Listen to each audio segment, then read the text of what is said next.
میرے ساتھ موجود ہیں سندھ حکومت کے ترجمان مرتضیٰ وہاب صاحب. ان سے پوچھ لیتے کہ امدادی کیمپ کی جو کارروائیاں ہیں وہ کس طرح سے چل رہی ہیں. السلام علیکم. وعلیکم السلام.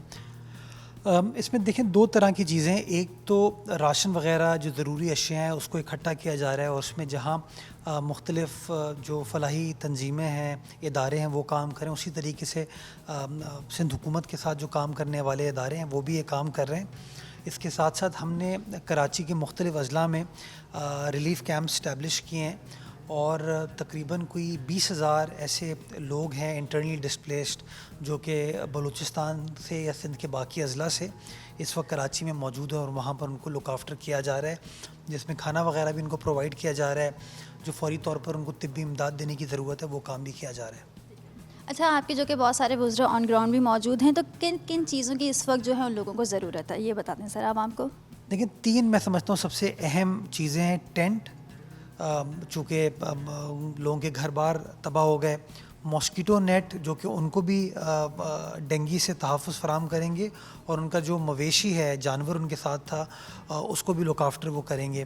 اور تیسری چیز ہے راشن, جو روٹی چاول ان کو کھانے کی ضرورت ہے. تو ان 3 چیزوں کے اوپر فوکس کرنے کی ضرورت ہے, اور جتنی زیادہ تعداد میں کیا جائے اتنی آسانی ہم ان لوگوں کے لیے کر پائیں گے. اچھا سر, ہم یہ بھی دیکھتے ہیں اس طرح کے واقعات ہوتے ہیں تو بہت سی ایسی ویلفیئرز بھی سامنے آتی ہیں جن کا ہم نے ماضی میں کبھی نام نہیں سنا تھا, تو عوام بڑی کنفیوز ہو جاتی ہے کہ کس کو امداد دیں کس کو نہ دیں. اس حوالے سے آپ کیا کہنا چاہیں گے؟ بات درست ہے, لوگ فائدہ بھی اٹھاتے ہیں اس طرح کے واقعات کا.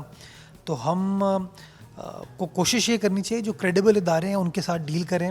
حکومت اپنے آپ پر یہ چیز کر رہی ہے, ہماری جو ضلعی انتظامیہ ہے وہ یہ چیز کر رہی ہے, اس کے علاوہ اور بہت سارے ہمارے جو کریڈیبل ادارے ہیں وہ یہ کام کریں. میں کسی کا نام نہیں لوں گا کیونکہ پھر وہ فیوریٹ اور تمام چیزیں ہو جاتی ہیں, لیکن بہت سارے ایسے ادارے جن کی ایک ٹریک ریکڈ ہے, ہسٹری ہے, جنہوں نے اپنے ماضی میں ثابت کیا ہے کہ جو امانت ان کو دی گئی وہ آگے صحیح طریقے سے پہنچائی گئی.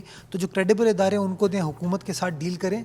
میں سمجھتا ہوں حکومت کا اس کے اندر سب سے اہم رول اس لیے ہوتا ہے کہ جب انتظامیہ کے ساتھ آپ بیٹھ کے کام کرتے ہیں تو بہت سارے ایسے ایریاز جہاں پہ لوگوں کی توجہ نہیں ہوتی, آپ کو اس کے بارے میں پتہ چلتا ہے.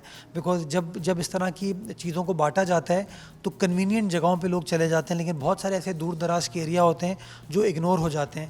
تو جب آپ انتظامیہ کے ساتھ کولیبریٹ کریں گے, حکومت کے ساتھ کولیبریٹ کریں گے, تو آسانی آپ کو یہ ہوتی ہے کہ بہت سارے ایسے ایریاز جو کہ ان ایکسیسیبل ہوں وہاں تک بھی آپ پہنچ پاتے ہیں.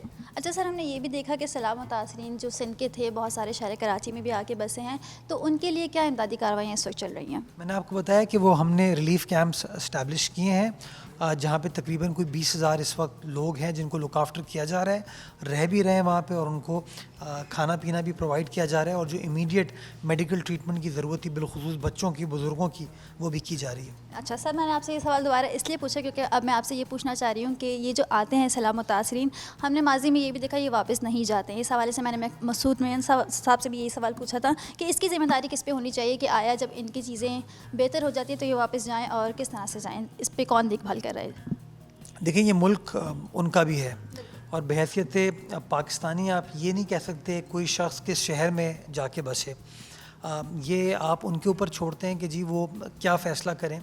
ہاں آئیڈیلی بات درست ہے کہ جب آفت ختم ہو جاتی ہے اور ان کو ریہیبلیٹیٹ کرنے کا کام کر دیا جائے تو they should go back to their respective cities یا ان کے villages. But at the end of the day یہ ملک تو ان لوگوں کا بھی ہے, ہم سب کا ہے. تو یہ کہنا بڑا مشکل ہو جاتا ہے کہ کون یہاں رہ سکتا ہے کون یہاں نہیں رہ سکتا. اس صوبے کی تو خاص بات یہ رہی ہے کہ اس نے ہمیشہ, چونکہ امن کی دھرتی ہے, صوفیوں کی دھرتی ہے, ہمیشہ لوگوں کو اتنا پیار محبت ملتا ہے کہ لوگ یہاں پر بس جاتے ہیں. تو یہ میں ان لوگوں کے اوپر چھوڑتا ہوں کہ وہ کیا کریں گے, لیکن ریاست اس کے اندر کوئی زبردستی نہ کر سکتی ہے, اور نہ ریاست کو زبردستی کرنی چاہیے.